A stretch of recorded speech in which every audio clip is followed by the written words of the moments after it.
Hi, I'm Sam, and I'm the creator of the game Shelf Control. And it's a board game, competitive board game, where people acts as librarians trying to make their library more popular. So this is my vlog, such progress videos of how I'm doing with the game. And so far, I think I'm almost done. I've finally had the playtest where I felt like there was no need for many major edits. It's really exciting to get to this point because there has been so many iterations where I was just like, oh, if only this was like a bit better, or this was a bit better, or this was like adjusted. And I finally got to the point where think I don't need to make any major adjustments. And yeah, so really exciting to get to this point. So I made a video previously on the rules of the game. It's outdated now. That's kind of to give you a overall idea of how the game is played. So things I've introduced since that iteration. So it's iteration maybe like 32 now, which is me keeping track of all the iterations. It's not really relevant, but yeah. So this current version, this current iteration, it has a few simultaneous actions. So the reason for this change is because I found that in previous games, previous playtests, there was a lot of downtime. The people were making decisions, but they couldn't make their decisions ahead of time. They had to make their decision on the spot, which caused a lot of waiting around doing nothing. I didn't like that, and even though people have told me they liked the game, it was not fun for me to watch them kind of get a bit bored. So in order to fix that, I introduced simultaneous play in some of the phases. So there's now two phases. There's the shelf management phase and the collection phase. And in the collection phase is kind of you gathering books, and in the shelf management phase you kind of organizing books, which kind of makes sense thematically, which I really enjoy. But yeah, so that's kind of like the simultaneous play. Is during the collection phase where everyone can collect books, choose a book they want to keep, and then discard the books they found but like don't want. So that's part of the simultaneous play, was to address the downtime. Another part of addressing the downtime was the introduction of the marketplace. Now this was in the previous iteration where I talked about the rules, like wasn't in the previous iteration where I vlogged about it. So the marketplace was a suggestion made by a local developer, and he suggested that a marketplace was introduced, so there's more strategy involved before the game actually, like before people's turns, after people's turns as well. So it introduced a little bit more thought into the game. So it's not as luck based as I previously, I think the previous iterations, it was a lot more luck based, which I didn't really like. It's luck based games are enjoyable, but it's not really it keeps the game from being stale, but it also doesn't introduce much tactics, I suppose. So finding that balance between luck and strategy is always been a challenge for me. But I think with the introduction of marketplace and simultaneous play, the downtime has been reduced and the strategy and luck scale has been balanced a little bit more. So another thing I introduced in this current iteration, which I really am really excited about, is the introduction of bookmarks. So there's currently two kind of ways to play the game as so far. One is to get high cost but high popularity books. The other method is kind of to farm low cost books and use bookworms, and then kind of getting bookworms onto the popularity track and farming bookworms that way. So obviously it's easier to get popularity through getting high popularity books. So in order to make things a little bit more balanced, bookmarks were introduced to like as a one-time effect that you can keep and play at any time, to kind of defense mechanism as well as a little bit of attack mechanism, because it's been really like in the most recent playtest I've done, I watched people use bookmarks, and the bookmarks were a great addition to the game because it introduced a little bit more strategy as well, because it feels like you have a lot more choice outside your limited actions. So limited actions, like my game doesn't have too many actions you can do. You can buy book, like you there's quite a few actions you can do, but it feels a little bit repetitive. But with the introduction of bookmarks, it doesn't feel as repetitive. So because of that, it kind of gives the game a little more flavor. And I don't know, I'm really excited about the addition of bookmarks to the game. So I'm gonna playtest it a little bit more because it's the most recent addition to the game. I'm gonna playtest it a little bit more, fine tune the effects a little bit more, and see how it works. Because the bookmarks, I think I made like 28 bookmarks, and that should cover for 4 people's like bookworms abilities. So I think it's enough to get 28 bookmarks, but I haven't seen all of the bookmarks in play yet. So really excited to find out how that works. So a lot more playtesting to do. But regardless. And then so one other change that I tried to make but it didn't work out was staggering the books. So it went from like the books are more accessible to less accessible.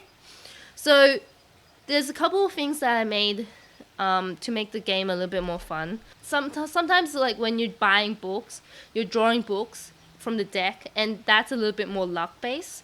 So one way of trying to address it so that people aren't locked out of books and get nothing to do is by staggering the books. So there's cheaper books on one pile and cheaper books and powerful effects on one pile, and the expensive but high popularity books on another pile. And I tried to make that playtest, make that game staggered like in that way. The reason why it didn't work was because it didn't make the game feel very fun anymore, surprisingly. And so that was a surprising and interesting effect because you can predict the books that you were gonna get. Because when you separate the books into 2 piles, you can predict the books you can get to a certain extent. And when you can predict the books you're gonna get, it becomes less fun, which was very strange for me to realize that. And it was kind of commented by a few people like, oh, like if I do this, then I get really screwed over. So I definitely have to do this. So it kind of limits your options to like choosing the optimum moves. And because there's only one optimum move, the game became really not fun. So that the staggering effect of the staggering the cards, staggering the books, was a change that I implemented that didn't work out. So I kind of revert back, which was really good because I had like I printed out card backs for all the cards, and I just had to like change the card backs. I didn't do double-sided, which was a relief. So yeah, that's one thing. Banned books. So I introduced banned books a couple iterations ago, and banned books were introduced because they were a community favorite. Like I've been playtesting with people with banned books, and people are always excited by the idea of banned books, and they wanted more banned books, which I found very interesting. But I didn't quite get it, but I introduced them anyways. But balancing the banned books have been very hard because the banned books affected gameplay quite a bit. Sometimes, so banned books are negative effect books with powerful reading effects, like negative popularity, negative display effects, but highly effective reading effects. There was some iterations where the less popularity you have, the order of the game changes a little bit. and people were abusing the banned books to kind of go first in their turn. And it was really interesting to see that, and I didn't want to ruin the synergy of that, but I kind of had to change it in the end because it got too complicated.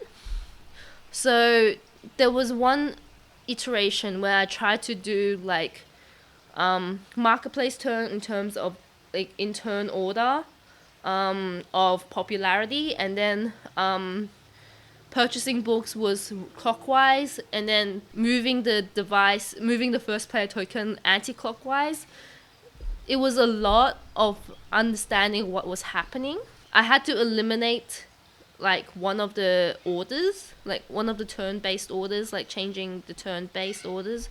And by doing that, I eliminated the effectiveness of banned books, and then banned books became less popular.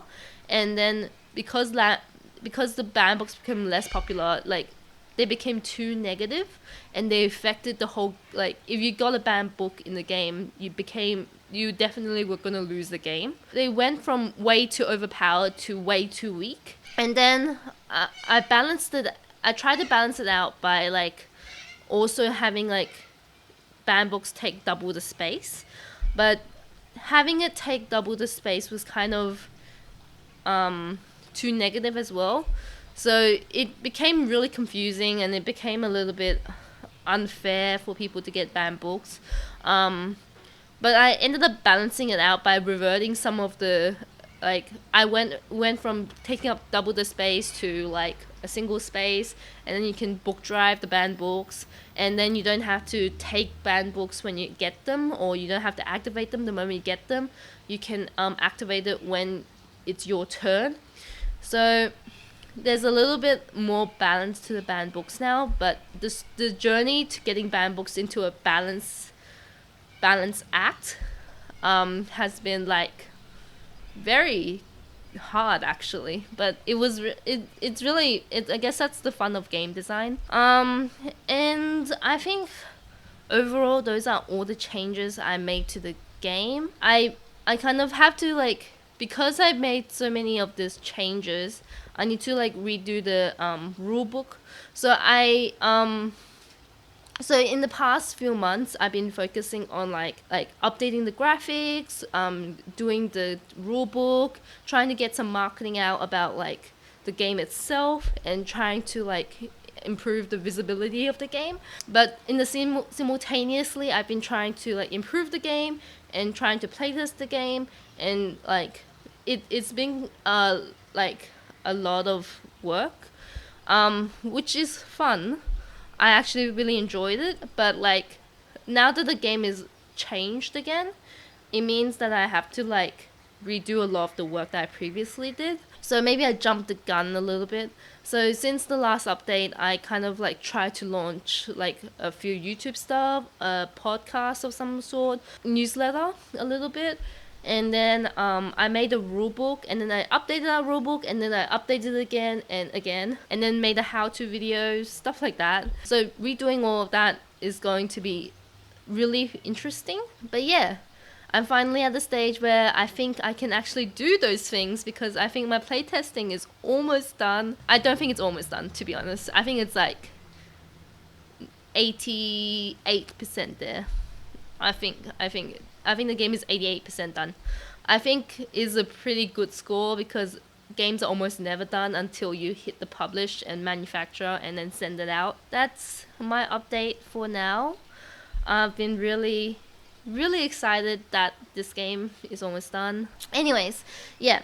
So I hope to see you in the next video, or if you want more content like this, press this like button, because it tells me that people are out there watching and actually like this kind of content. Knowing that people are out there looking at this content will be great. I'm definitely a kind of a data kind of person in terms of like collecting a lot of data. So that's my update.